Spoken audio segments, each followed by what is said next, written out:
परमेश्वर पिता का धन्यवाद करते हैं आज के दिन के लिए, सुंदर दिन के लिए जिसे परमेश्वर ने हम सबों के जीवन में जोड़ा, ताकि हम अपने जीवित परमेश्वर की उपस्थिति में आकर उसकी महिमा करने पाएँ, उसकी आराधना करने पाएँ, उसका धन्यवाद करने पाएँ और उसके पवित्र वचन की ओर ध्यान लगाने पाएँ। इसलिए परमेश्वर ने फिर से आज के दिन हमारे जीवन में जोड़ा है। उसकी महाकरुणा और दया का फल है। इसलिए हम अपने परमेश्वर का धन्यवाद करते हैं और आज के दिन में भी हम अपने परमेश्वर से प्रार्थना करेंगे कि परमेश्वर हमको और आगे इस आत्मिक जीवन में उठाएं, आगे और बढ़ाएं और अपनी पवित्र आत्मा की सामर्थ्य के द्वारा हमारी सहायता करने पाएं। इसलिए मैं धन्यवाद करता हूं आप सबों का, जो लोग आज के दिन में मेरे साथ ऑनलाइन जुड़े हैं और प्रत्यक्ष रूप में भी। परमेश्वर आप सबों को आशीषित करें। आज के दिन आप सबों को जय मसीह की कहता हूं। आज के दिन के लिए हम परमेश्वर के पवित्र वचन में से देखेंगे जो पाया जाता है निर्गमन की पुस्तक, उसका 17 अध्याय, the book of exodus chapter 17 and 1 to 7, 17, 1 to 7। फिर इस्राएलियों की सारी मंडली सीन नामक जंगल से निकली। सॉरी ये 15 चैप्टर 15 वर्स 22 to 27।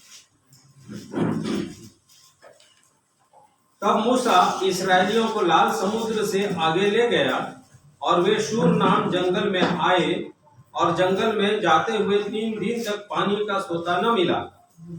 फिर मारा नामक एक स्थान पर पहुंचे, वहां का पानी खारा था, उसे वे न पी सके, इस कारण उस स्थान का नाम मारा पड़ा। तब वे यह कहकर मूसा के विरुद्ध बकबक करने लगे, हम क्या पिए? तब मूसा ने यहोवा की दुहाई दी और यहोवा ने उसे एक पौधा बतला दिया, जिसे जब उसने पानी में डाला तब वह पानी मीठा हो गया।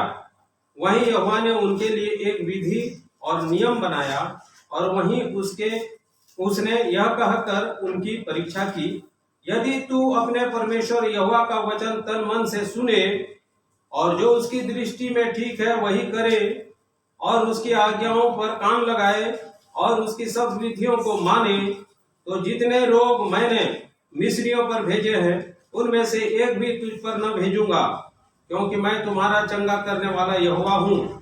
तब वे एलीम को आए, जहाँ पानी के 12 सोते और 70 खजूर के पेड़ थे, और वहां उन्होंने जल के पास डेरे खड़े किए। परमेश्वर का हम धन्यवाद करते हैं उसके इन पवित्र वचनों के लिए, और इसमें से परमेश्वर आज हमें सिखाना चाहते हैं कुछ कड़वा अनुभव से मीठा अनुभव कैसे प्राप्त कर सकते हैं, या टर्निंग बिटरनेस इनटू स्वीटनेस। तो यहाँ पर मारा का अनुभव या मारा का अनुभव, आइए प्रार्थना करेंगे। प्रेमी परमेश्वर पिता, हम आपका धन्यवाद करते हैं आपके पवित्र वचन के लिए, जो एकमात्र पुस्तक के रूप में बाइबल को आपने हमें दिया, जिसे आपने अपनी आत्मा के द्वारा लिखवाया है। संसार में इतने लाखों करोड़ों अरबों खरबों पुस्तकों में से एकमात्र पुस्तक आपने हमें दिया है, जिसमें आपके विचार हैं, आपकी इच्छाएं हैं, आपके नियम हैं, और अनंत की योजना आपने इसमें बताया। और इसलिए प्रेमी परमेश्वर हमारी सहायता कीजिए कि आपके पवित्र वचन को हम समझ सकें, सीख सकें और सचमुच में अपने जीवन में वो अद्भुत आनंद और शांति को प्राप्त कर सकें। हे पवित्र आत्मा परमेश्वर, हम आपकी ओर दृष्टि लगाते हैं। हम में से हर एक की सहायता कीजिए, बोलने में मेरी सहायता कीजिए, सुनने के लिए मेरे प्रिय भाइयों बहनों बच्चों सबकी सहायता कीजिए, ताकि आपके पवित्र वचन को हम सीख सकें, अपने हृदय के अंदर बिठा सकें और उसके अनुसार चलने का अनुग्रह को प्राप्त कर सकें। धन्यवाद करते हैं, आपने प्रार्थना सुना है। विनती प्रभु यीशु के नाम में मांगते हैं, सुनिए, ग्रहण कीजिए। आमीन। आइए परमेश्वर की महिमा के गीतों को सुनेंगे, गाएंगे।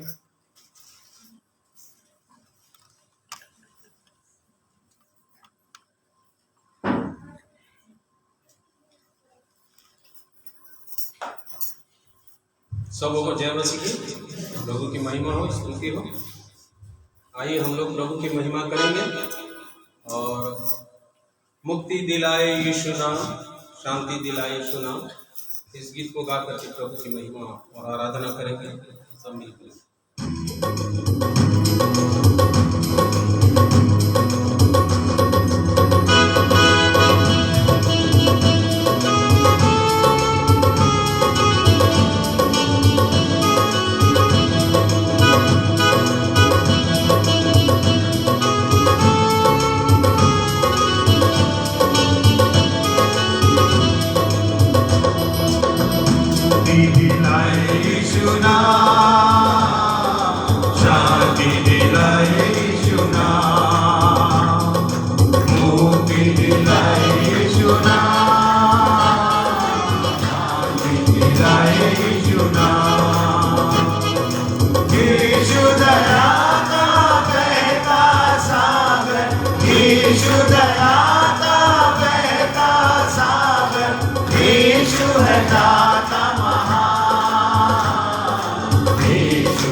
में उस नाम में शांति है और हमारे जीवन के लिए मुक्ति है। जिसने सूली पे अपने प्राण को दिया, यदि हम उस पर पूरा विश्वास करते हैं तो हमारे पाप और अपराधों को मिटाने की सामर्थ्य उसके लहू में आज भी है। और इसलिए मेरे प्रियो, प्रभु की महिमा हो। एक बहुत सारे लोग इस जीवन में, दुनिया में रहते हुए चिंता करते हैं, बहुत ज्यादा चिंता करते हैं, चिंतित हैं। किसी को किसी प्रकार की चिंता, जैसे शरीर में शरीर की बीमारियों की चिंता, धन दौलत की चिंता, बाल बच्चों की चिंता, और कई प्रकार से जो नौकरी में है, कई जगह चिंता, मनुष्य बहुत चिंता करता है। परंतु प्रभु के वचन में लिखा है, तो अपनी सारी चिंता मुझ पर डाल दे, मैं तेरा रखवाला हूँ, मैं तेरी सहायता करूँगा। आइए प्रभु की महिमा में एक गीत और सुनेंगे इसी से आधारित।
गहरे सागर में रास्ता दिखाया, आज भी मैं करने के योग्य हूँ।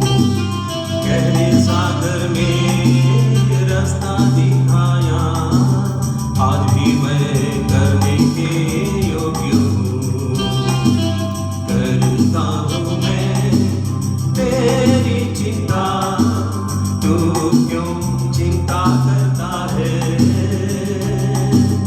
करता हूँ मैं तेरी चिंता, तू क्यों चिंता करता है। आंसुओं की घाटियों में हाथ न छोड़ूंगा तेरा। आंसुओं की घाटियों में हाथ न छोड़ूंगा तेरा।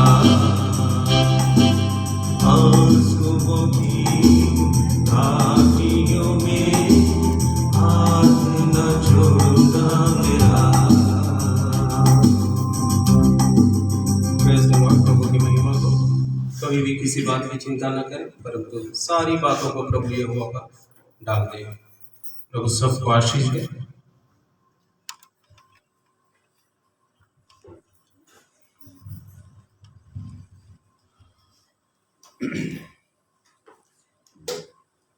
परमेश्वर पिता का धन्यवाद करते हैं सुंदर गीत के लिए। आज उसी से संबंधित ये वचन भी है जो हम सुनने जा रहे हैं, सीखने जा रहे हैं। यहाँ पर पुराने नियम के अंदर निर्गमन की पुस्तक में 15 अध्याय के अंदर इसके घटना को हम जानते हैं, विश्वासी लोग सब जानते हैं, और यदि नहीं जानते हैं तो जानना चाहिए बाइबल पढ़कर कि परमेश्वर कैसे उनको लाल समुद्र से अपने लोगों को, इस्राएलियों को बंधुआई के देश से, जो मिस्र के देश की बंधुआई में थे, लोग गुलामी में थे, फिरौन राजा की गुलामी थे, वैसे वहाँ से उनको छुड़ाकर उनको कनान देश, बहुत सुंदर देश, प्रतिज्ञा का देश, जहाँ पर सब कुछ सुंदर होगा, मनोहर होगा, उसकी प्रतिज्ञा परमेश्वर ने पहले ही अपने दास इब्राहिम से कर दिया था और उसको अब परमेश्वर पूरा कर रहे थे। और इस प्रकार से इस दौरान परमेश्वर की प्रतिज्ञा के अनुसार इनको गुलामी के देश से निकालकर सुंदर कनान देश में पहुंचाना था, जो स्वर्ग का प्रतीक है, स्वर्गीय देश का प्रतीक है, या बहुत ही भरपूरी के जीवन का प्रतीक है, आनंद और शांति से भरा हुआ जीवन का प्रतीक है। वहाँ ले जाने की परमेश्वर की योजना थी और वहाँ वही के लिए परमेश्वर ने अपने दास मूसा के द्वारा इस्राएलियों को निकाला और उसके बाद आगे चलाया, लाल समुद्र पार कराया। लाल समुद्र पार नहीं कर सकते थे, परंतु परमेश्वर ने उनके लिए उपाय किया और लाल समुद्र को 2 भाग करके उनको पार करा दिया। अब आगे जब हम देखते हैं कि जैसे ही इन्होंने लाल समुद्र पार किया, उसके बाद बहुत ही आनंदित थे लोग, बहुत ही आशीषित थे। यहाँ तक कि इस 15 का 19 पद और 20 पद में लिखा है कि लोग गीत गाने लगे, ढपली बजा बजा कर गीत गाने लगे कि परमेश्वर ने किस तरह से उनको वहाँ से निकाल दिया, गुलामी से छुड़ा दिया फिरौन राजा की, और इस कारण से वो लोग बहुत ही आनंदित थे। फिर उसके बाद जैसे ही वो लोग आगे बढ़े, तब उनके जीवन में ये फिर कड़वा अनुभव आने लगा या मारा का अनुभव आने लगा, कड़वाहट आने लगा उनके जीवन में। और ये सारी बातें हम क्यों पढ़ते हैं, हमको क्यों पढ़ना चाहिए परमेश्वर के वचन को, पुराने नियम को? क्यों? क्योंकि परमेश्वर इन वचनों के द्वारा हमको शिक्षा देते हैं। जैसे कि रोमियो 15 अध्याय उसका 4वां वचन प्रिय, रोमन्स 15:4, जितनी बातें पहले से लिखी गई वे हमारी शिक्षा के लिए लिखी गई है कि हम धीरज और पवित्र शास्त्र के प्रोत्साहन द्वारा आशा रखें। हाँ, देखिए जितनी बातें लिखी गई है पुराने नियम की बातों को बता रहा है यहाँ पर पौलुस प्रेरित, कि जितनी बातें पहले से लिखी गई वो हमारी शिक्षाओं के लिए लिखी गई, ताकि बड़े धीरज के साथ परमेश्वर की दी हुई शांति या उसकी सामर्थ्य के द्वारा हम वहां तक पहुंच सके जहां तक परमेश्वर हमको पहुंचाना चाहते हैं। इस कारण से ये पुराने नियम को हमको पढ़ना है, हमको इसके द्वारा हमको सीखना है, क्योंकि हमारी शिक्षा के लिए है। और आज के दिन में हम सीखेंगे कि हमारी इसमें क्या शिक्षा है। आज के संदर्भ में नए नियम के विश्वासियों के लिए हम इनमें से हम क्या सीख सकते हैं। वैसे ही 1 कुरिन्थियों 10 अध्याय उसका 11 पद देखिए, 1 Corinthians 10:11, यहाँ पर भी परंतु ये सब बातें जो उन पर पड़ी दृष्टांत की रीति पर थी, और वे हमारी चेतावनी के लिए जो जगत के अंतिम समय में रहते हैं लिखी गई है। हाँ, यहाँ पर पौलुस प्रेरित बोल रहा है कि ये हमारे लिए दृष्टांत के तौर पर था पुराने नियम। और यहाँ पर भी वर्णन है कि लाल समुद्र परमेश्वर ने इनको पार कराया और परमेश्वर अपने स्वर्गीय मन्ना से खिलाया, आत्मिक चट्टान से पिलाया। फिर उसके बाद इनके जीवन में ये समस्याएं क्यों आ गई, यहाँ पर लिखा है हमारी चेतावनी के लिए लिखा है, दृष्टांत के रूप में, हमारी शिक्षा के लिए। हमने देखा रोमियो 15 अध्याय 4 पद में, हमारी शिक्षा के लिए, ताकि हम परमेश्वर के सामर्थ्य में होकर परमेश्वर के प्रोत्साहन के द्वारा बड़े धीरज के साथ उस प्रतिज्ञा की चीज़ों को हम प्राप्त करें जो परमेश्वर हमारे लिए रखे हैं। फिर दूसरा, इसलिए लिखी गई है पुराने नियम दृष्टांत के तौर पर हमारी शिक्षा के लिए। यहाँ पर लिख रहेगा हमारी चेतावनी के लिए, ताकि हम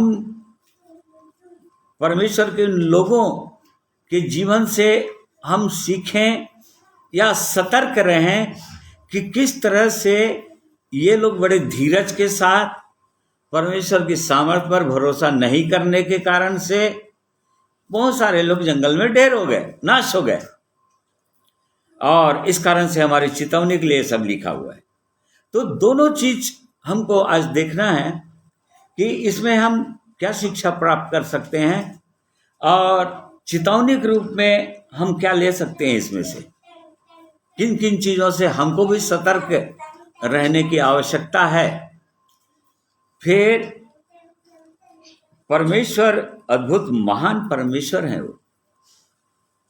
वो परमेश्वर चाहते तो बहुत जल्दी उनको वहां पहुंचा सकते थे कनान देश में, परंतु वो जंगल के मार्ग से ले गए, लिखा है। और जंगल के मार्ग से ले गए और घुमा कर ले गए, जैसे कि इसी का 13 अध्याय एक्सोडस 13 उसका 17-18 पढ़ोगे।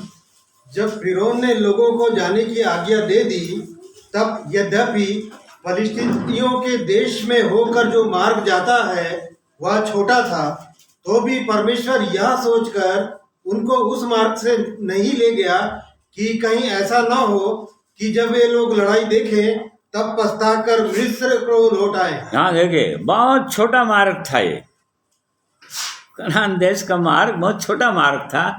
यहाँ पर परमेश्वर का वचन लिखा है परंतु परमेश्वर उनको छोटे मार्ग से नहीं ले गया। कहीं ऐसा ना हो कि परमेश्वर के लोग आगे चलकर लड़ाई देखें और घबरा जाएं और लौट जाएं। और सचमुच में ऐसा ही होता है। बहुत से लोग लड़ाई देखते हैं कहने का मतलब समस्याओं को देखते हैं इस आत्मिक जीवन में, जीवन पाने के बाद, और उसके बाद बहुत सारे लोग पीछे हट जाते हैं। परमेश्वर इन सब चीज़ों को सिखाना चाह रहे थे अपने लोगों को। वो बहुत अद्भुत महान परमेश्वर है। जैसे कि यहाँ पर बड़े आनंद से वो लोग भरे हुए थे, होसन्ना के गीत गा रहे थे, परमेश्वर की महिमा कर रहे थे, और परमेश्वर कितना सामर्थी है, कितना पराक्रमी परमेश्वर है, ये गीत गा रहे थे। फिर अचानक अब आगे बढ़े तो परमेश्वर उनको जांच रहे थे। देखो, परमेश्वर इसलिए उनको यहाँ पर इस मार्ग से ले गए। उसका मुख्य उद्देश्य जो था परमेश्वर का, वो व्यवस्था विवरण 8 अध्याय उसका दूसरा पद पढ़िए, ड्यूटरोनॉमी 8:2।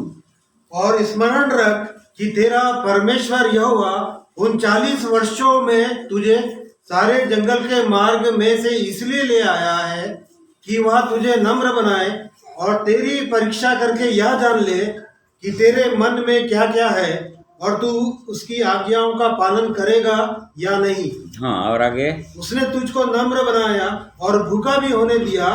फिर वह मन्ना जिसे ना तू और ना तेरे पुरखा ही जानते थे, वही तुझको खिलाया, इसलिए कि वह तुझको सिखाए कि मनुष्य केवल रोटी ही से नहीं जीवित रहता, परंतु जो जो वचन यहोवा के मुंह से निकलते हैं उन्हीं से वह जीवित रहता है। देखिए, इस मार्ग से ले जाने का उद्देश्य जो था परमेश्वर का, अपने लोगों को कनान देश में, प्रतिज्ञा के देश में, वो आनंद और शांति और मनोहर देश में जहाँ पर दूध और मधु की धाराएं बहती हैं, उसका उद्देश्य यहाँ पर लिखा हुआ है जो हमने अभी पढ़ा। वो उस जंगल परमेश्वर उनको स्मरण दिला रहा था। क्योंकि अब वो 40 वर्ष बीत चुके थे और ये बोल रहा है कि अब परमेश्वर तुमको इस जंगल के मार्ग में 40 वर्षों तक, हमने देखा 2 दिन का मार्ग था मात्र, परंतु चूंकि ये लोग नम्र होना ही नहीं चाह रहे थे, परमेश्वर से बार बार बलवाही करते रहते थे जंगल में, परमेश्वर की बातों पर, उसकी प्रतिज्ञाओं पर विश्वास ही नहीं करते थे, और इस कारण से उनको घूम कर चक्कर खिला कर परमेश्वर को ले जाना पड़ा। और इस दौरान बहुत सारे इस्राएली लोग जंगल में ढेर भी हो गए, नाश भी हो गए। तो ये उद्देश्य था परमेश्वर का कि वो तुझको नम्र बनाए, पहली चीज, और उसकी फिर पड़ी, और भूखा, उसने तुझको नम्र बनाया। हाँ, और भूखा भी होने दिया।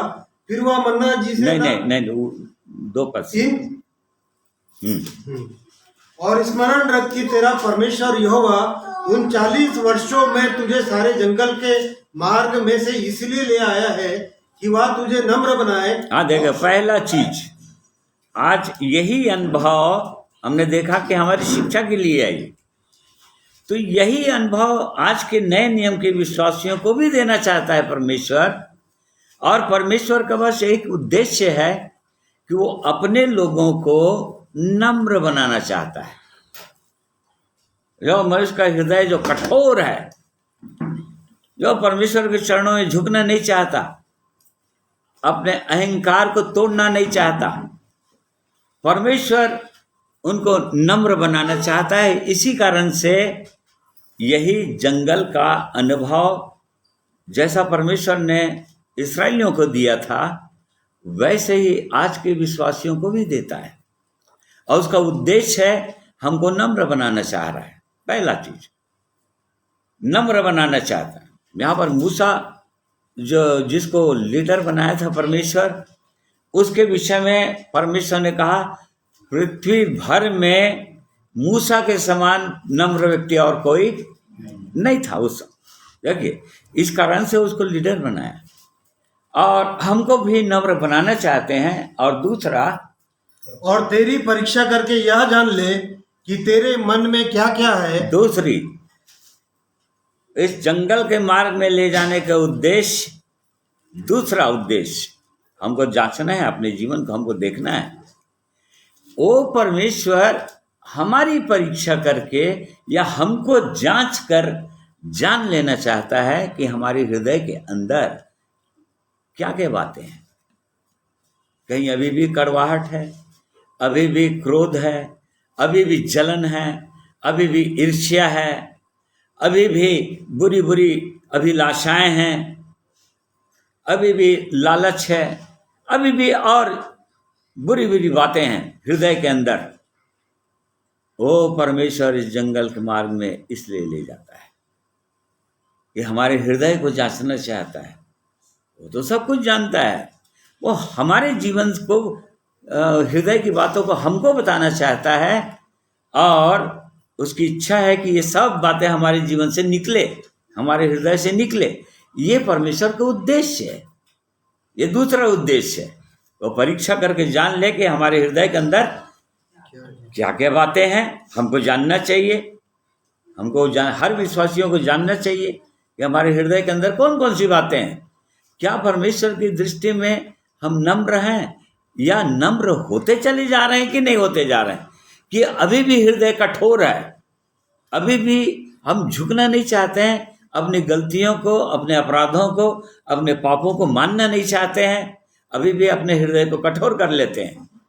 ये परमेश्वर की इच्छा है कि हम जानें, हम सीखें। और तीसरी बात, और तू उसकी आज्ञाओं का पालन करेगा या नहीं। हाँ, और तीसरा बात ये जानना चाह रहा था, ये सिखाना चाह रहे थे परमेश्वर, कि हम परमेश्वर की एक एक बातों को, एक एक उसकी आज्ञाओं को मानेंगे कि नहीं। यहाँ पर इस्राएलियों के विषय में कहा है, उन्होंने उसकी आज्ञाओं को नहीं माना, और इसी कारण से हमारी चेतावनी के लिए है। वो लोग जंगल में ढेर भी हो गए, उनके हृदय के अंदर वो बातें थी जिसको उन्होंने स्वीकार नहीं किया और उसको निकालना नहीं चाहे। उनके हृदय के अंदर कड़वाहट थी, परमेश्वर को परखते थे वो लोग। झूठ था उनके जीवन में, व्यभिचार था उनके जीवन में, लालच था उनके जीवन में, उनके हृदय के अंदर।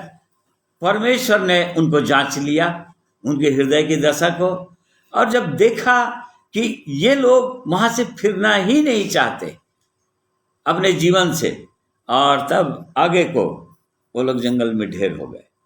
ये हमारी शिक्षा के लिए भी है। हमको भी परमेश्वर देखना चाह रहा है, जांचना चाह रहा है कि क्या हम उसकी एक एक आज्ञाओं को मानने के लिए तैयार हैं, परमेश्वर के वचन को, परमेश्वर की इच्छाओं के अनुसार चलने के लिए तैयार हैं, या चलते हैं या नहीं चलते हैं। ये जांचना चाह रहे थे परमेश्वर। ये उद्देश्य था परमेश्वर के लोगों को 40 साल तक जंगल के मार्ग में ले जाने का। हालांकि 40 साल नहीं लगा होता, वो तो उनका दंड था, पनिशमेंट था, एक दिन के पीछे 1 वर्ष। इस कारण से उनको 40 साल लगा था। आज भी विश्वासी लोग इस विश्वास के जीवन में, उद्धार के जीवन को पाने के बाद बहुत से लोग वहीं पर रहते हैं, उसी स्थान पर रहते हैं, या वैसे ही कि वैसे ही जीवन रहता है। हृदय की दशा बदलता नहीं। आरंभ में बहुत आनंदित होते हैं, उद्धार का अनुभव पाते हैं, क्योंकि पापों की क्षमा हो जाता है, प्रभु यीशु के लहू से धुल जाता है, और वैसे ही लाल समुद्र पार करने के कारण से पवित्र आत्मा का अनुभव हो जाता है, और तभी बहुत आनंदित हो जाते हैं, बहुत आशीषित हो जाते हैं। परंतु उसके बाद ये अनुभव सबके जीवन में आता है। कहेगा मारा का अनुभव। मारा जो है इब्रानी शब्द है जिसका अर्थ नीचे में लिखा हुआ है खारा या कड़वा, मतलब कड़वा अनुभव। कड़वा अनुभव ये जीवन के अंदर दो पहलुए हैं ही हर मनुष्य के जीवन में, इस संसार में हम जब तक रहेंगे तब तक कहीं पर मीठा अनुभव होगा, कहीं पर कड़वा अनुभव होगा। कहीं पर ऊंचाइयों का जीवन का हम अनुभव कर लेंगे और पता चला दूसरे दिन किसी कारणवश एकदम नीचे गिरा हुआ अनुभव करने लग जाएंगे। देख लीजिए ऐसा अनुभव होता है मनुष्य के जीवन में। परंतु इन सब अनुभवों के बीच में परमेश्वर की इच्छा ये है कि उसके लोग हर समय आनंदित रहें, हर समय आशीषित रहें, चाहे कड़वा अनुभव हो या मीठा अनुभव हो। ये परमेश्वर की योजना है और इस कारण से परमेश्वर उनको वहाँ तक ले जाना चाहते हैं और ये अनुभव को देना चाहते हैं। बहुत सारे लोग इस आत्मिक जीवन में आते या उद्धार के विषय में जब प्रचार करते हैं, बहुत सारे लोग, बहुत प्रचारक लोग तो लोगों को यही बताते हैं कि सब कुछ तुम्हारा ठीक हो जाएगा, सारी समस्याएं खत्म, सारे रोग बीमारियां खत्म, जैसे ही प्रभु यीशु को पाओगे, जैसे ही प्रभु यीशु के पास आओगे। ऐसा करके ये भी एक तरह से धोखा दे देते हैं, एक तरह से धोखा देते हैं, ठीक है कि नहीं। और इस कारण से जब सचमुच उनके जीवन में कड़वा अनुभव आने लगता है तो लोग पीछे हट जाते हैं, क्योंकि प्रचारकों ने ऐसा बताया था उनको। परंतु नहीं है, ऐसा नहीं है प्रिय भाइयों और बहन। ये दोनों अनुभव होगा, हर विश्वासी के जीवन में होगा, चाहे उद्धार पाने के तुरंत बाद हो या 1 साल के बाद हो या 2 साल के बाद या उस दौरान होगा ही ये अनुभव। बिना इस अनुभव के कोई विश्वासी आगे नहीं बढ़ता है। इस बात को हमको जानना ही चाहिए। प्रभु यीशु ने भी कहा, अपने चेलों को उसने कहा, यूहन्ना 16 उसके 33 पद में, जॉन 16:33 में उसने ये कहा, देखिए मैंने ये बातें तुमसे इसलिए कही है कि तुम्हें मुझ में शांति मिले। संसार में तुम्हें क्लेश होता है, परंतु ढांढस बांधो, मैंने संसार को जीत लिया है। देखो, संसार में तुमको क्लेश होता है, एक्चुअल में होगा, ऐसा है ट्रांसलेशन में कि संसार में तुमको क्लेश होगा। बिना क्लेश के तुम आगे बढ़ नहीं सकोगे। अपने चेलों को प्रभु यीशु ने चिताया, हाँ, परंतु ढांढस बांधो, मैंने संसार को जीत लिया है और तुम भी जीतोगे। यदि तुम मेरे पीछे पीछे चलोगे तो अवश्य जीत जाओगे संसार को। परंतु क्लेश तो होगा ही होगा, बिना क्लेश के कोई आगे पार नहीं हो सकता। फिर प्रेरितों का काम 14 उसका 22 पद पढ़िए, Acts 14:22।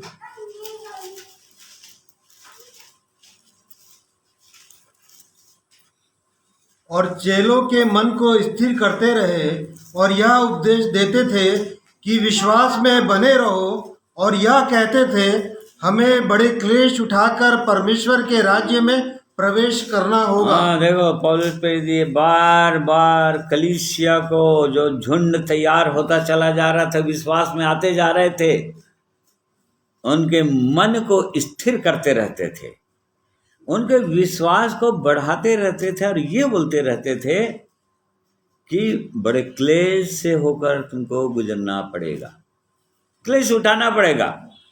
उसके राज्य में बिना क्लेश के कोई नहीं जा सकता। ये बिल्कुल हमको जानना है।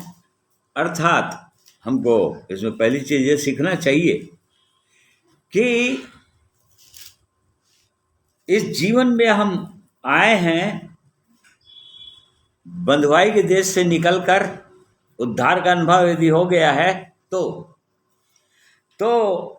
ये हमको आशा करना ही पड़ेगा कि क्लेश तो आएंगे ही, हमारे जीवन में क्लेश तो आएंगे ही, ये हमको जानना ही चाहिए। उसका उद्देश्य हमने देख लिया। और दूसरा उद्देश्य देखिए पतरस क्या बोल रहा था। पहला पतरस 1 अध्याय उसका 6 और 7 पद।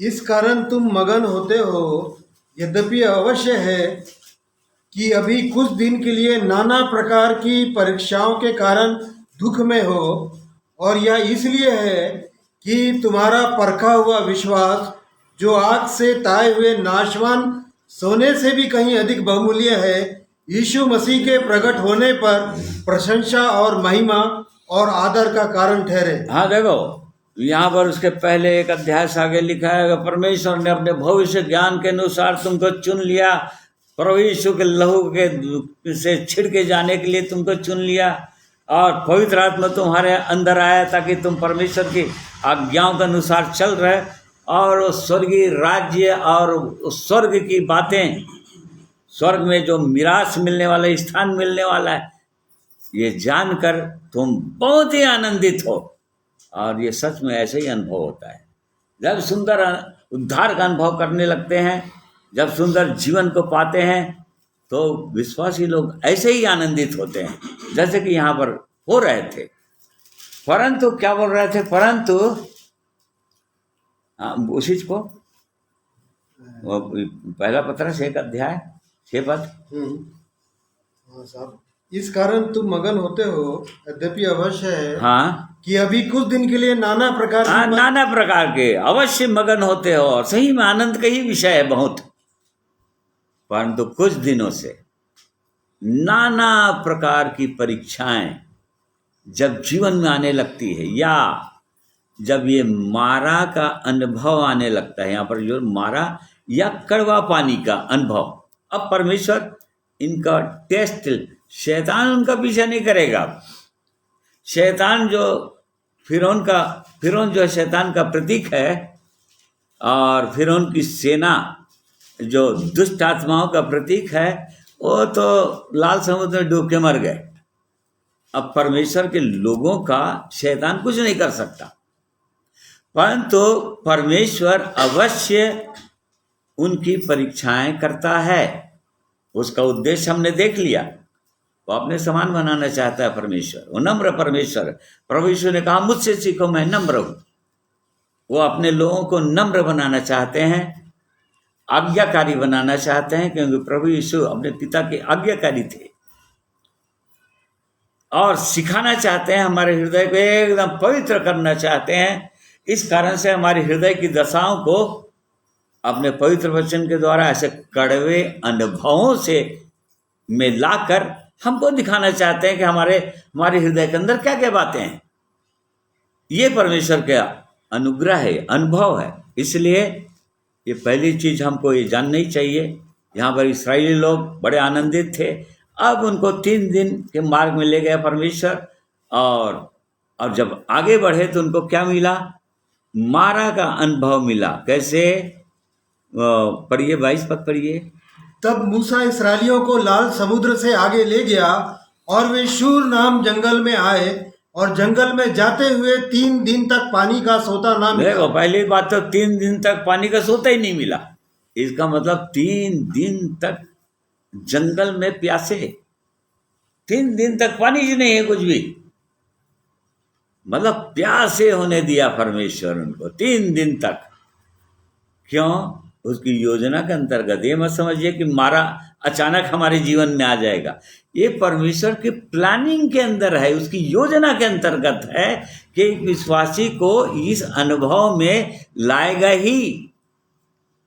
और जैसा उनको लाया तो 3 दिन तक पानी का सोता ही नहीं मिला, प्यासे रहे वो लोग। फिर मारा नामक एक स्थान पर पहुंचे, वहां पानी खारा था, उसे वे ना पी सके, इस कारण उस स्थान का नाम मारा पड़ा। हाँ, अब उसके बाद एक स्थान पर आए मारा नाम की जगह पर, और एक स्थान पर आए जहां पर पानी था, परंतु जब उन्होंने चखा होगा पानी को, तो पाया कि पानी तो बहुत ही कड़वा है, ये तो पिया ही नहीं जा सकता,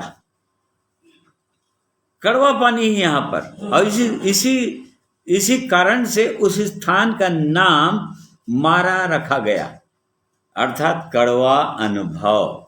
देखिए, ये लाल समुद्र पार करने के बाद ये पहला अनुभव होता है।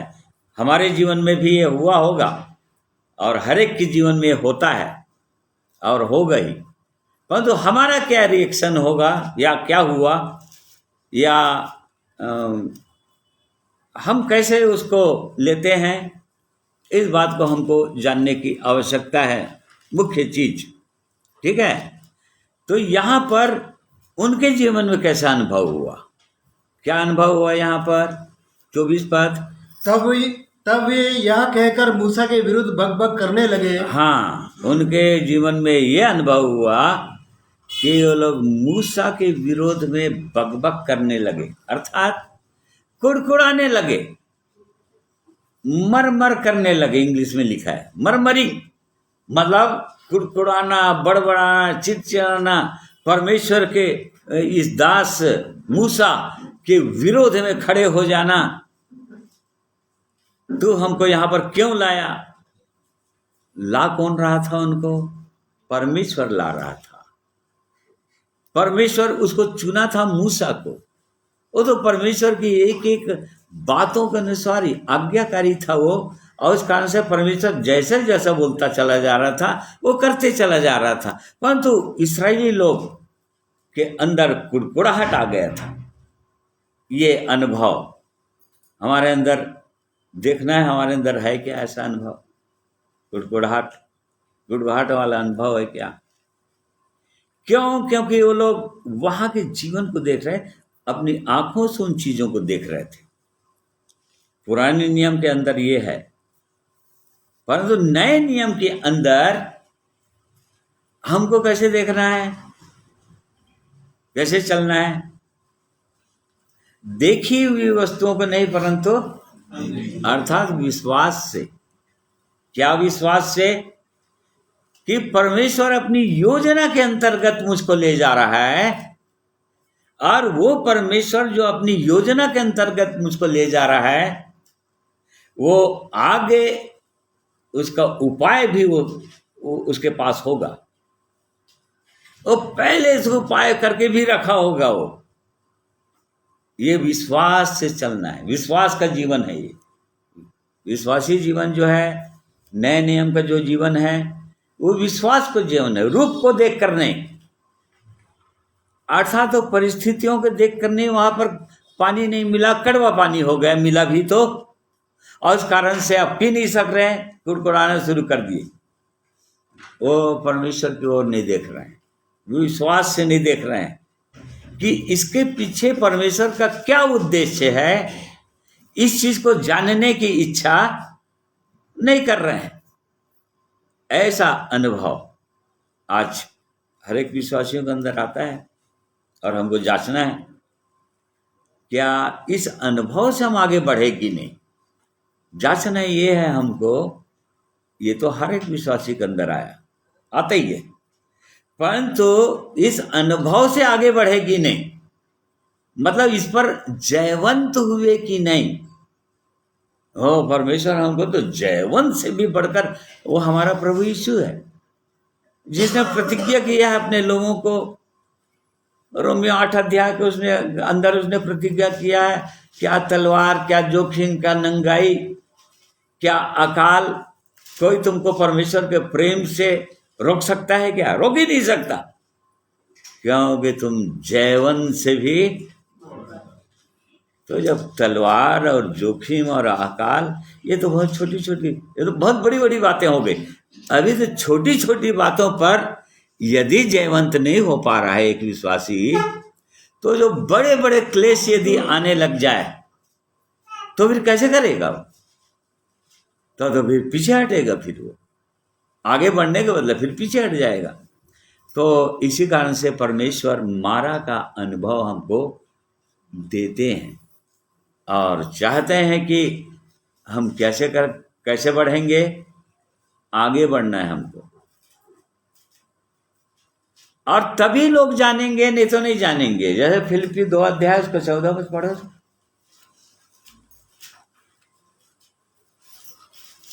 सब काम बिना कुड़कुड़ाए और बिना विवाद से के किया करो, ताकि तुम निर्दोष और भोले होकर टेढ़े और हठीले लोगों के बीच परमेश्वर के निष्कलंक संतान बने रहो, जिनके बीच में तुम जीवन का वचन लिए हुए जगत में जलते दीपकों के समान दिखाई देते हो। देखो यहाँ पर बोल रहा है बिना विवाद, बिना कुड़कुड़ाए सब काम किया करो। ये उसकी योजना है परमेश्वर की। मतलब यहां तक काहे के लिए, इसका उद्देश्य क्या है, यहां पर क्या लिखे, ताकि जिससे तुम संसार के लोग जो हठीले हैं, टेढ़े और हठीले हैं, जो पापों में डूबे हुए हैं पूरी रीति से, ऐसे लोगों के बीच में कैसे दिखाई दो, परमेश्वर के निष्कलंक संतान। तब लोग जान पाएंगे कि ये लोग परमेश्वर के लोग हैं, ये लोग परमेश्वर के पुत्र और पुत्रियां हैं। तब इस संसार के लोग जान पाएंगे, अन्यथा नहीं। ये परमेश्वर का उद्देश्य है। नहीं तो इस संसार के लोग भी कुड़कुड़ाते हैं, बड़बड़ाते हैं, चिड़चिड़ाते हैं, एक दूसरे को काट खाने के लिए दौड़ रहे हैं।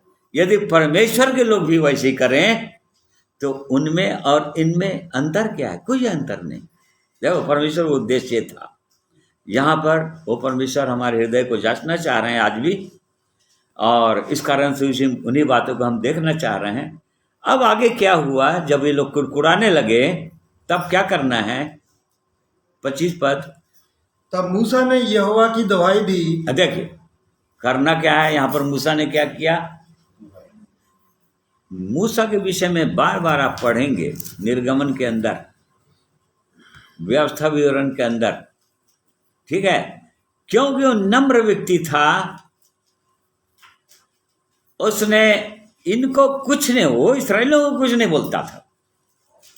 उसके विरोध में जो चढ़ते थे या उसको उस पर दोष लगाते थे या उस पर कुड़कुड़ाते थे या उसको मारने के लिए पत्थर भी उठा लेते थे, उनको कुछ नहीं बोलता था। वो नम्र व्यक्ति था और इस कारण से वो परमेश्वर के चरणों में आ जाता था। वो बिल्कुल यहाँ पर उसने यही किया। यहाँ पर हम वही पाते हैं, ठीक है। तब मूसा यहोवा की दुहाई दी, उसको प्रार्थना किया। मतलब ये हमारे लिए शिक्षा है, हमारे लिए शिक्षा है। हमारे जीवन में भी जब ऐसी परिस्थितियां आए तो हमको क्या करना चाहिए? हमको दूसरों पर दोष लगाना चाहिए, तेरे कारण से ऐसा हुआ, तेरे कारण से ऐसा हुआ, या परिस्थितियों पर दोष लगाना चाहिए? यदि ऐसी परिस्थितियां नहीं आई होती तो शायद नहीं हुआ रहता। नहीं, परमेश्वर यहां पर क्या बोल रहा है, वो प्रार्थना कर, परमेश्वर की दुहाई देना शुरू कर दिया, परमेश्वर के चरणों में आ गया वो। और ये हमारी शिक्षा के लिए है। हमारे जीवन में भी ऐसी परिस्थितियां आती है, बहुत बार आती है, तो हमारा प्रतिक्रिया क्या होता है? हम कुड़कुड़ाने लग जाते हैं। परमेश्वर के लोग कुड़कुड़ाने लग जाते हैं, दोष लगाने लग जाते हैं एक दूसरे पर। परमेश्वर नम्र बनाना चाह रहे हैं ना। एक नम्र व्यक्ति क्या करेगा? चूंकि मूसा नम्र व्यक्ति था, इसलिए उसने क्या किया? परमेश्वर के चरणों में आ गया। कभी भी ऐसी घटनाएं हुई, पूरे निर्गमन पुस्तक पढ़ लीजिए, व्यवस्था विवरण पढ़ लो, मूसा ने क्या किया? मूसा परमेश्वर के चरणों में आ जाता था। वो लोग तुम लोग क्यों किए, तुमको ऐसा नहीं करना चाहिए था, ये नहीं बोलता था। वो परमेश्वर के चरणों में आ जाता था, परमेश्वर से प्रार्थना करना शुरू कर देता था, परमेश्वर से दुहाई शुरू कर देता था। ठीक है, आज वैसे ही केवल मूसा ही नहीं, परमेश्वर का और बहुत सारे जनों की, परमेश्वर के लोगों की, परमेश्वर के भक्तों की यही गवाही है। जब भी उनके जीवन में कोई समस्याएं आई तो उन्होंने क्या किया? राजा हिजकिय्याह ने क्या किया था? यशायाह 37 अध्याय उसका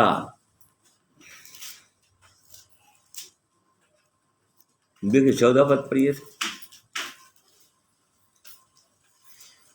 इस पद हाँ हाँ पढ़िए। हाँ इस पत्री को हिजकिय्याह ने दूतों के हाथ से लेकर पढ़ा। तब उसने यहोवा के भवन में जाकर उस पत्री को यहोवा के सामने फैला दिया और यहोवा से यह प्रार्थना की, हे सेनाओं के यहोवा, हे करूबों पर विराजमान इस्राएल के परमेश्वर, पृथ्वी के सब राज्यों के ऊपर केवल तू ही परमेश्वर है। आकाश और पृथ्वी को तू ही ने बनाया है। हे यहोवा, कान लगा के सुन। हे यहोवा, आंख खोल कर देख। हाँ, और उनकी धमकी को देख। देखो इस राजा ने क्या किया। और असूर का राजा जो है परमेश्वर के लोगों को, यहूदा के लोगों को बार बार पत्र लिख लिख कर उनको धमकाते रहता था, उनको चमकाते रहता था कि मेरे अधीन हो, नहीं तो मैं देखता हूँ तो तुमको कौन बचाएगा, मेरे हाथों से तुमको कौन बचा सकेगा, कौन छुड़ा सकेगा। परमेश्वर का वो भी जन था हिजकिय्याह, और उसने क्या किया, उस पत्र को लेकर परमेश्वर के भवन में गया, परमेश्वर के सामने फैला दिया है। परमेश्वर देख लीजिए उसको, धमकी को, परमेश्वर से प्रार्थना करने लगा। हाँ, परमेश्वर ने उसका बड़ा उपाय किया। उसके बाद हम देखते हैं असूर के लोगों को परमेश्वर ने एक दूत को भेज दिया, 1,85,000 को रातों रात खत्म कर दिया तलवार से। परमेश्वर ने स्वर्गदूत को भेजा और रात ही रात समाप्त कर। देखो, जब परमेश्वर के चरणों में एक व्यक्ति, एक विश्वासी आता है, ठीक है, जब प्रार्थना करता है, कोई भी समस्याएं आ जाए जीवन में, तब परमेश्वर सुनता है उसकी बातों को। दानियल नबी ने क्या किया, और राजा दारा राजा के समय में उसके जो विरोधी हो गए थे, उसके साथ जो कैबिनेट में बैठते थे, राजा के मंत्रिमंडल में जो थे, उसके विरोध में चुगली खाए और राजा को उकसाए कि राजा 1 महीने तक ऐसा कर कि कोई किसी दूसरे ईश्वर की जो आराधना करेगा, दूसरे ईश्वर से प्रार्थना करेगा, उसी के मन में डाल दिया जाएगा। दानियल ने क्या किया, वो सबसे ऊपर था, 120 जो उसके मंत्रिमंडल के अंदर थे, उन सबसे ऊपर था। वो चाहता तो मीटिंग बिठा सकता था और उनको बोल सकता था, क्यों ऐसा कर रहा है तुम लोग ये, परंतु नहीं, उसने क्या किया, परमेश्वर के चरणों में आया, प्रार्थना किया, यरूशलेम की ओर खिड़की खोल कर रखा, अर्थात परमेश्वर की ओर दृष्टि उठाया। उसने प्रार्थना की। जितने भी बाइबल के अंदर देखेंगे परमेश्वर के लोगों को, परमेश्वर के लोग बस प्रार्थना कर, जो भी समस्या आए परमेश्वर। पौलुस और सिलास क्या कर रहे थे, जेल के अंदर क्या कर रहे थे वो लोग, परमेश्वर से वो लोग कुड़कुड़ा नहीं रहे थे, वो जेलर को गालियां नहीं दे रहे थे, वो उनको बेते मारने वालों को या उन पर दोष लगाने वालों को वो लोग गालियां नहीं दे रहे थे, या उनके ऊपर कुड़कुड़ा बड़बड़ा नहीं रहे थे। जेल के अंदर परमेश्वर से प्रार्थना कर रहे थे और उसकी स्तुति कर रहे थे, परमेश्वर की भजन गा रहे थे वो लोग। और तब जब परमेश्वर के लोग ऐसा करते हैं, जब प्रार्थना करते हैं, तब देखिए निर्गमन 15 अध्याय जो हम देख रहे थे, हाँ 24 और 25 पर पढ़िए फिर से। फिर 24 और 25। हाँ, तब वे यह कहकर मूसा के विरुद्ध बकबक करने लगे, हम क्या पिए। तब मूसा ने यहोवा की दुहाई दी और यहोवा ने उसे एक पौधा बतला दिया, जिसे जब उसने पानी में डाला तब वह पानी मीठा हो गया। हाँ, देखो, जब परमेश्वर के लोग जब परमेश्वर के चरणों में आते हैं, परमेश्वर की ओर दृष्टि उठाते हैं, परमेश्वर की सहायता मांगते हैं, तो परमेश्वर उनको उपाय दिखाता है। देखो, एक पौधा दिखा दिया परमेश्वर को, मूसा को, ओ उसके सामने दिखा दिया, और देख वहां पर पौधा है। वो पौधा किसने लगाया होगा, वो जंगल में या मरुस्थल में वो पौधा अचानक ऐसे निकल नहीं गया होगा। ओ परमेश्वर जानता था कि मेरे लोग एक दिन उस मारा नाम के अनुभव में जाएंगे, उस जंगल के रास्ते में जाएंगे कनान देश में, और तब फिर कड़वा पानी मिलेगा उनको, और तब फिर जब ये लोग मेरे चरणों में आ जाएंगे, और तब वो पौधा मैं दिखा दूंगा उनको। और वो पौधा कौन था? वो स्वयं प्रभु यीशु था। और धर्मी अंकुर था, उसके विषय में बहुत जगह लिखा हुआ है। यिर्मयाह 23:5 में लिखा है। वो वहां पढ़ी वाला, यहोवा की यह वाणी है, देख ऐसे दिन आते हैं जब मैं दाऊद के कुल में एक धर्मी अंकुर उगाऊंगा। हाँ देखो, धर्मी अंकुर बोल रहे हैं यहाँ पर। वो पौधा दिखा दिया, प्रभु यीशु को दिखा दिया। या इंग्लिश बाइबल में लिखा है ट्री, ठीक है, इंग्लिश बाइबल में ट्री लिखता है, पुराने नियम में भी नए नियम में भी। और उसको दिखा दिया, मूसा को दिखा दिया, और उसको कहा इसको काट कर वो कड़वे जल में डाल दे। और उसने वही किया, मूसा ने वही किया।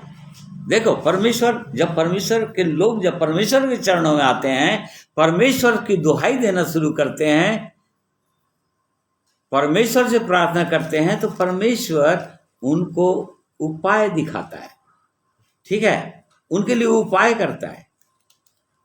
यहाँ पर उपाय कर दिया परमेश्वर, वो पौधा को दिखा दिया और उसको कहा कि कड़वे जल में डाल दे, और तब फिर उसने डाल दिया कड़वे जल में, और तब फिर कड़वा जो पानी था वो क्या हो गया? मीठा हो गया, मीठा अनुभव आ गया, ठीक है। ओ प्रभु यीशु जो वो अंकुर के समान उगा लिखा है ना, और यशायाह 53 अध्याय के अंदर 4-5 पढ़ेंगे तो वहां पर लिखा है वो अंकुर और कोई नहीं था। हाँ पढ़ो। हाँ, वह तुच्छ जाना जाता। हाँ पढ़ो। और मनुष्यों का त्यागा हुआ था, वह दुखी पुरुष था, रोग से उसकी जान पहचान थी, और लोग उससे मुख फेर लेते थे। वह तुच्छ ही जाना गया, और हमने उसका मूल्य ना जाना। हाँ देखो, और वो उसने क्या किया, आगे पूरा अध्याय को पढ़ेंगे तो वो हमारे दुखों को ले लिया। दुखों को ले लिया मतलब हमारे कड़वेपन को या कड़वा अनुभव या दुखों को या समस्याओं को वो अपने ऊपर ले चुका है वो, और इस कारण से वो क्रूस पर वो मारा गया, वो काटा गया, अपना लहू बहाया। श्रेष्ठ गीत 1 अध्याय में लिखा हुआ है, वो उंडेले हुए इत्र के समान है, या इंग्लिश में लिखा है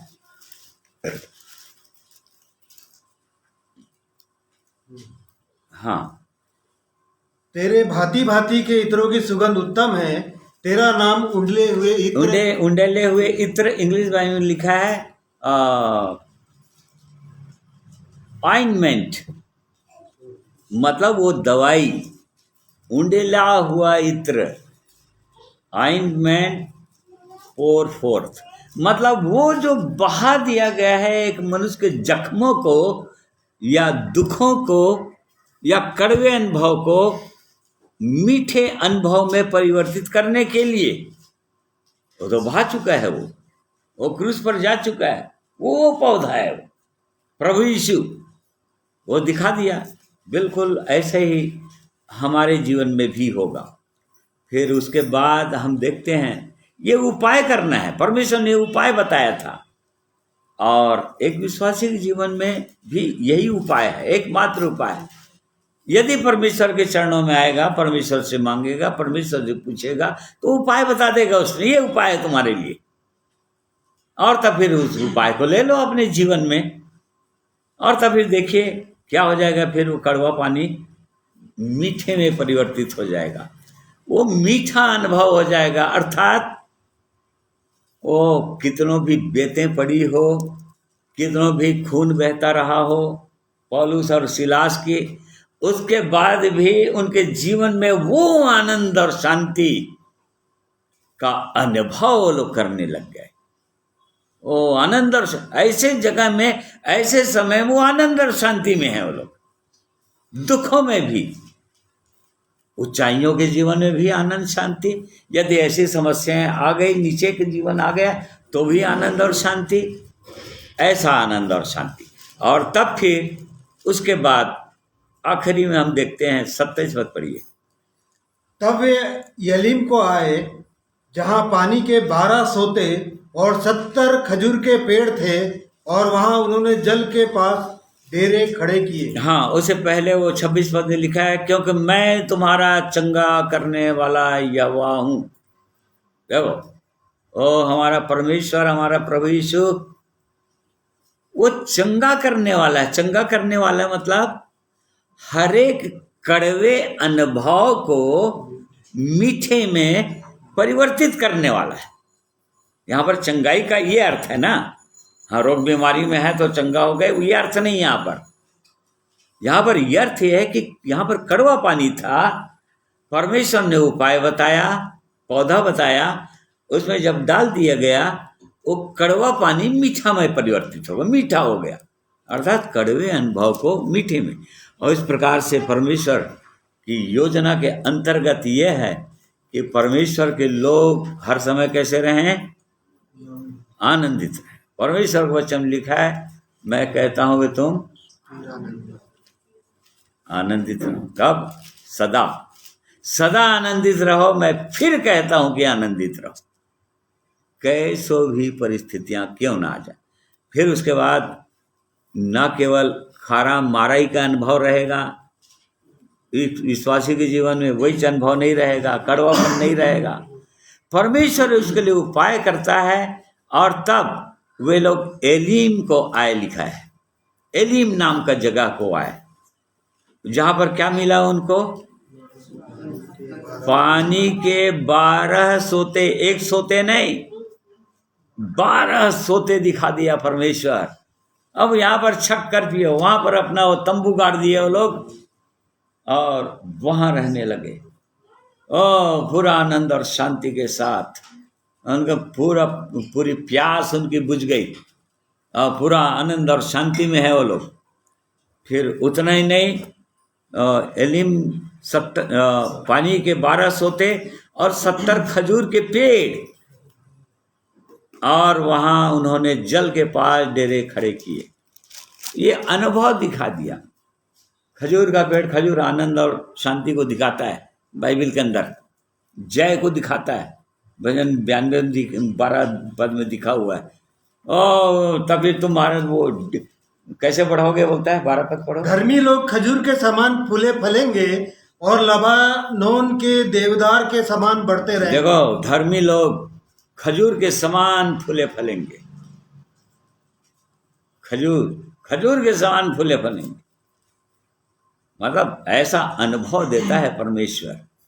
वो आनंद और शांति में देता है, आनंद और शांति में ले जाएगा। श्रेष्ठ गीत में लिखा है, 7 का 7वां पढ़ो वाला।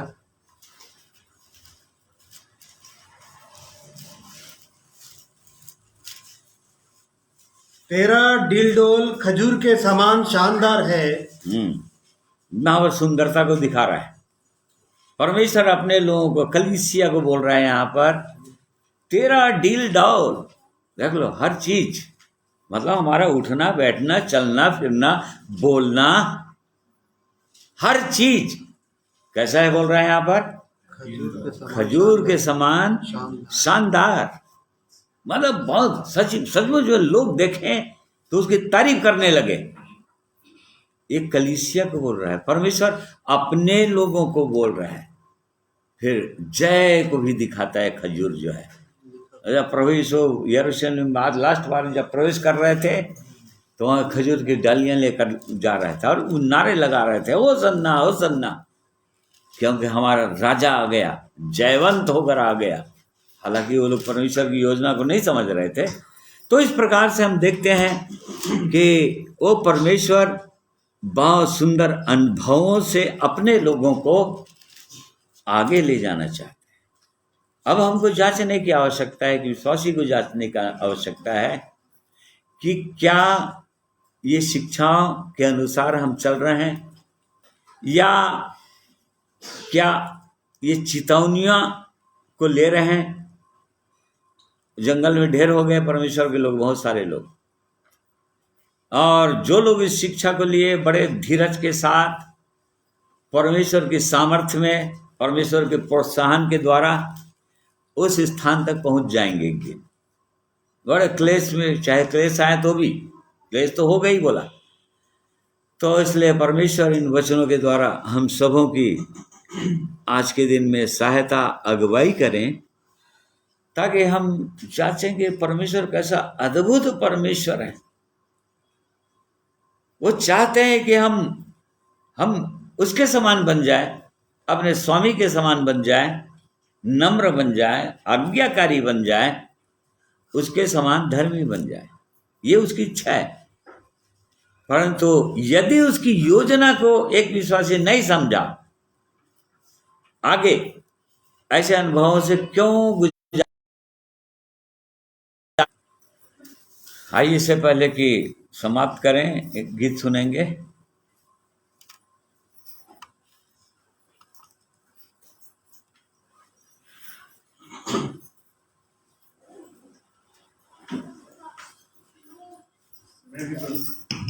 अपने परमेश्वर पिता का धन्यवाद देता हूँ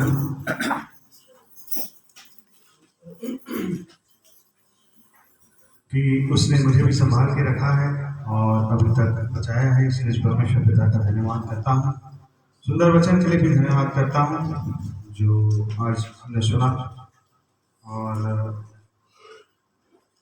ये सचमुच परमेश्वर अपने लोगों का जो उस पर पूरा पूरा भरोसा करते हैं, उनको वो अपने संग संग लिए चलते हैं।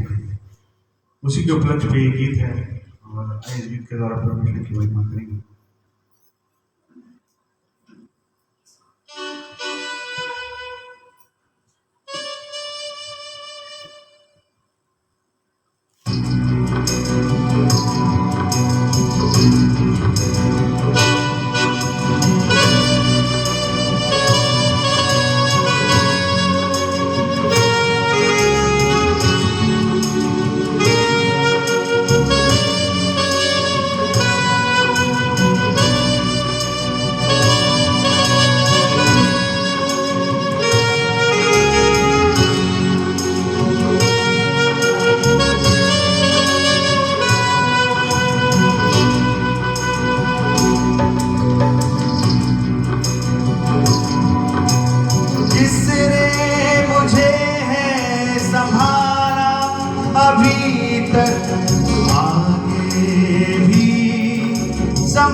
मेरी हर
प्रभु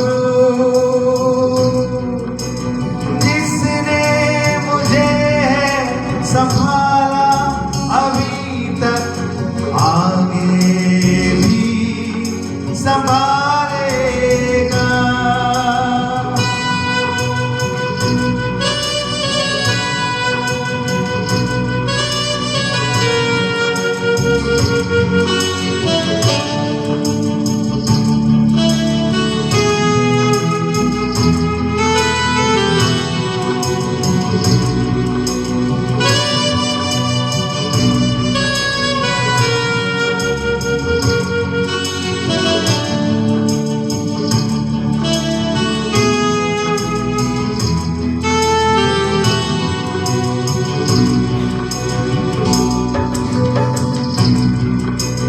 जीवित हूँ प्रभु अब तक तेरी कृपा है। जीवित हूँ प्रभु अब तक तेरी कृपा है। कर तू जो ना होता अधोलोक में होता मैं। कर तू जो ना होता अधोलोक में होता मैं। प्रेम जैसा मेरे प्रभु जी करता है मुझसे तू। प्रेम जैसा मेरे प्रभु जी करता है मुझसे तू। जिसने मुझे संभाला अभी तक आगे भी संभालेगा। जिसने मुझे संभाला अभी तक आगे भी संभालेगा। आगे भी संभालेगा। आगे भी संभालेगा।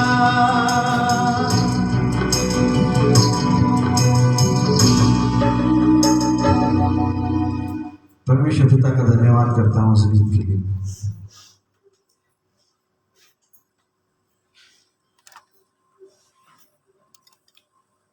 सुंदर गीत के लिए धन्यवाद करते हैं।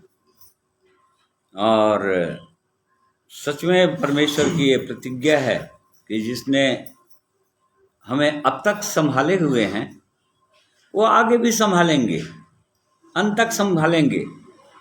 एक सुंदर वचन है फिलिप्पी 1 उसका 6वें पद में, जो इस प्रकार से लिखा हुआ है, मुझे इस बात का भरोसा है कि जिसने तुम में अच्छा काम आरंभ किया है वही उसे यीशु मसीह के दिन तक पूरा करेगा। वो पूरा भी करेगा क्योंकि उसने हमारे जीवन में जो सुंदर कार्य, उद्धार का कार्य आरंभ किया है, जिसने हमारे हृदय के अंदर विश्वास जगाया है।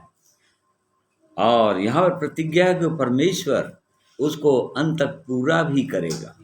और इसलिए उस जीवित परमेश्वर पर पूरा भरोसा करते हुए, पूरा विश्वास करते हुए, उसके वचन के अनुसार चलने की हम सबों की आवश्यकता है। इसलिए धन्यवाद करते हैं परमेश्वर का। आज के पवित्र वचन को बोलने में, सुनने में उसने हमारी सहायता, हमारी अगुवाई की है। परमेश्वर हर एक को आशीषित करें। आज के आइए प्रार्थना करेंगे। प्रेमी परमेश्वर पिता, हम आपका धन्यवाद करते हैं आपके पवित्र प्रेम के लिए, आपके पवित्र योजना के लिए। आपने हमारे जीवन में अच्छा काम आरंभ किया है। महान परमेश्वर प्रभु यीशु के द्वारा आपने विश्वास उत्पन्न किया हमारे हृदय के अंदर कि आप जीवित सच्चे परमेश्वर पर हम विश्वास कर सकें आपके उद्धार की योजना पर विश्वास करें, प्रभु यीशु पर विश्वास करें, उसकी मृत्यु, उसके बलिदान पर विश्वास करें, उसके जी उठने पर विश्वास की। ये सब कुछ आपने किया है हमारे हृदय के अंदर, और इस कारण से धन्यवाद करते हैं प्रेमी परमेश्वर। आप अंत तक पूरा भी करेंगे, आपकी इस प्रतिज्ञा के लिए हम धन्यवाद करते हैं। हाँ प्रभु, आप उपाय करने वाले परमेश्वर हैं। आपके वचन में हमने देखा कि यदि कड़वे भी अनुभव आ रहे हैं तो आपकी योजना के अनुसार आ रहे हैं। क्यों? क्योंकि आप अपने समान हमको बनाना चाह रहे हैं, और इस कारण से प्रभु आप उपाय भी बताने वाले परमेश्वर हैं। कड़वे अनुभव को मीठा अनुभव में परिवर्तित करने वाले परमेश्वर हैं। आप पर भरोसा करने की आवश्यकता है, और भी हमारे विश्वास को बढ़ाइए प्रभु। अपनी सामर्थ्य में और आगे भरिए, हमको पवित्र आत्मा की सामर्थ्य से भरिए, और ताकि हम और आगे बढ़ सकें। और जो प्रिय भाई और बहन लोग जिनके पास ऐसा अनुभव नहीं आया है प्रभु, उनके जीवन में भी आपका बड़ा आश्चर्यकर्म होने पाए, उनके हृदय के अंदर भी आपका विश्वास जगे, वो लोग भी विश्वास कर सकें और पूरा पूरा उद्धार के अनुभव तक पहुंच सकें। धन्यवाद करते हैं आज के दिन के लिए, सुंदर समय के लिए, और धन्यवाद के साथ ये प्रार्थना को प्रभु यीशु के नाम में मांगते हैं। सुनिए, ग्रहण कीजिए। आमीन। प्रिय भाइयों और बहनों, आप सबका मैं धन्यवाद करता हूँ जितने आज के दिन में मेरे साथ जुटकर सुने हैं। परमेश्वर आप सबों को और भी आशीषित करें, आनंदित करें, और अपने सामर्थ्य से भरें, ताकि केवल अपने जीवित परमेश्वर की ओर देखते हुए आगे बढ़ें। क्योंकि उद्धार का कर्ता प्रभु यीशु है, और वो पूरा करने वाले, सिद्ध करने वाले, अर्थात अंत तक जहाँ परमेश्वर हमको पहुँचाना चाहते हैं वहाँ तक पहुँचाने वाले भी वही परमेश्वर है। और इसलिए आप सबों को मैं धन्यवाद करता हूँ। सबों को प्रभु यीशु के पवित्र नाम में नमस्कार कहता हूँ। जय मसीह कहता हूँ।